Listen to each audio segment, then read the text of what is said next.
This example about the universal law of gravitation is slightly more complex than the previous one, but not too bad. It says objects with masses 290 kilograms and 396 kilograms are separated by 0.466 meters. A 21.8 kilogram mass is placed midway between them, as shown in the picture. Find the magnitude of the net gravitational force exerted by the two larger masses on the 21.8 kilogram mass. The value of the universal gravitational constant is 6.672 times 10 to the negative 11 newtons times meter squared over kilogram squared. Answer in units of newtons. The main focus has to be on the force that the small mass feels due to the proximity to this one, to this bigger mass and this bigger mass, which is to say that this mass will feel pulled to the right and to the left. Okay? It will feel pulled to the right and then to the left. So then we can say there is a force felt by the small mass that way, and there's also a force this way.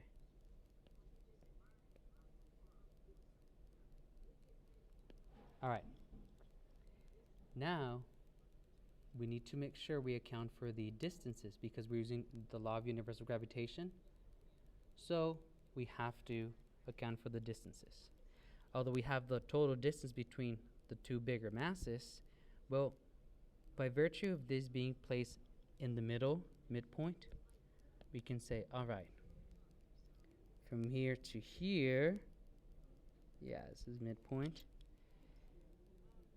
We can say this is R1, and from here to the center mass over here, well, because this is the midpoint, let's call this R2. We can say R1 is equal to R2, which we'll just call R. All right. And to make this more time efficient, I wrote down the given. And the only thing I have to add is how to find the distance R. That's really simple. Distance R is simply the total distance divided by 2. Okay? The total distance divided by 2. And that's going to be, for me, 0.233 meters. Okay. Now let's see what we do about the net force. Again, don't forget, this mass feels a pull to the right because of the bigger mass of almost 400 kilograms, and it feels a pull to the left due to the 290 mass. So we can say that the net force felt by the smaller mass. Oh, and then just so we're clear, I labeled the bigger mass capital M1, the 290 kilogram mass capital M2, and the smaller mass lowercase m. So first of all, let's account for this force. Let's call this one the gravitational pull between mass 1 and lowercase m. Likewise, this one will be gravitational force, m2 with lowercase m.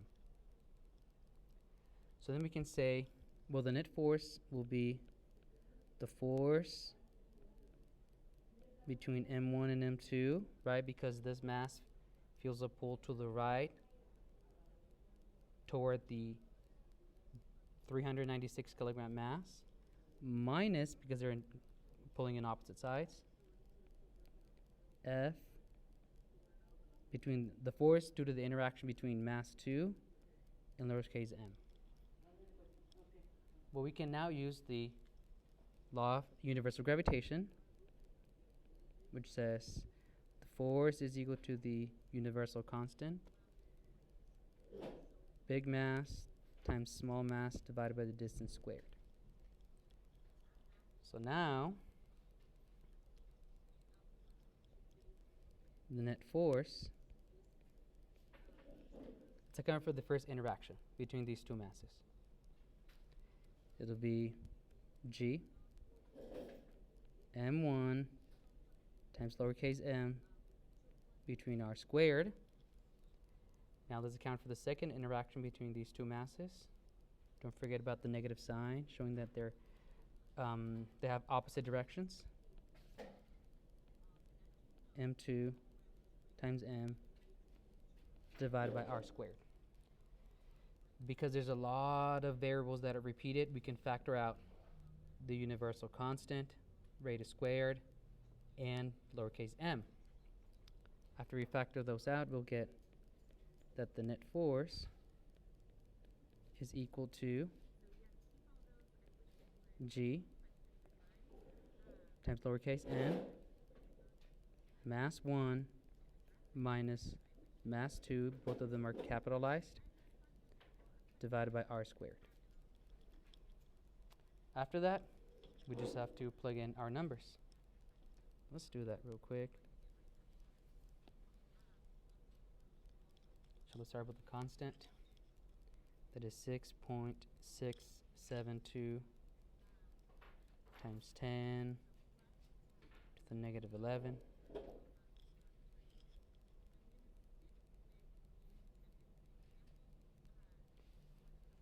times the smaller mass, that is 21.8 kilograms.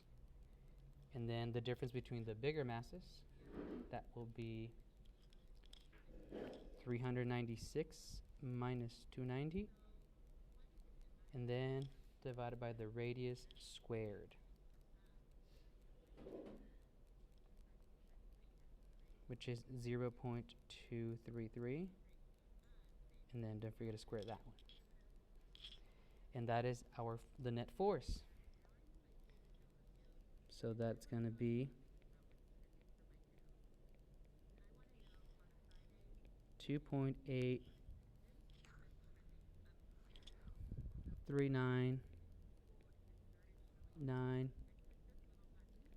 times 10 to the negative 6 newtons.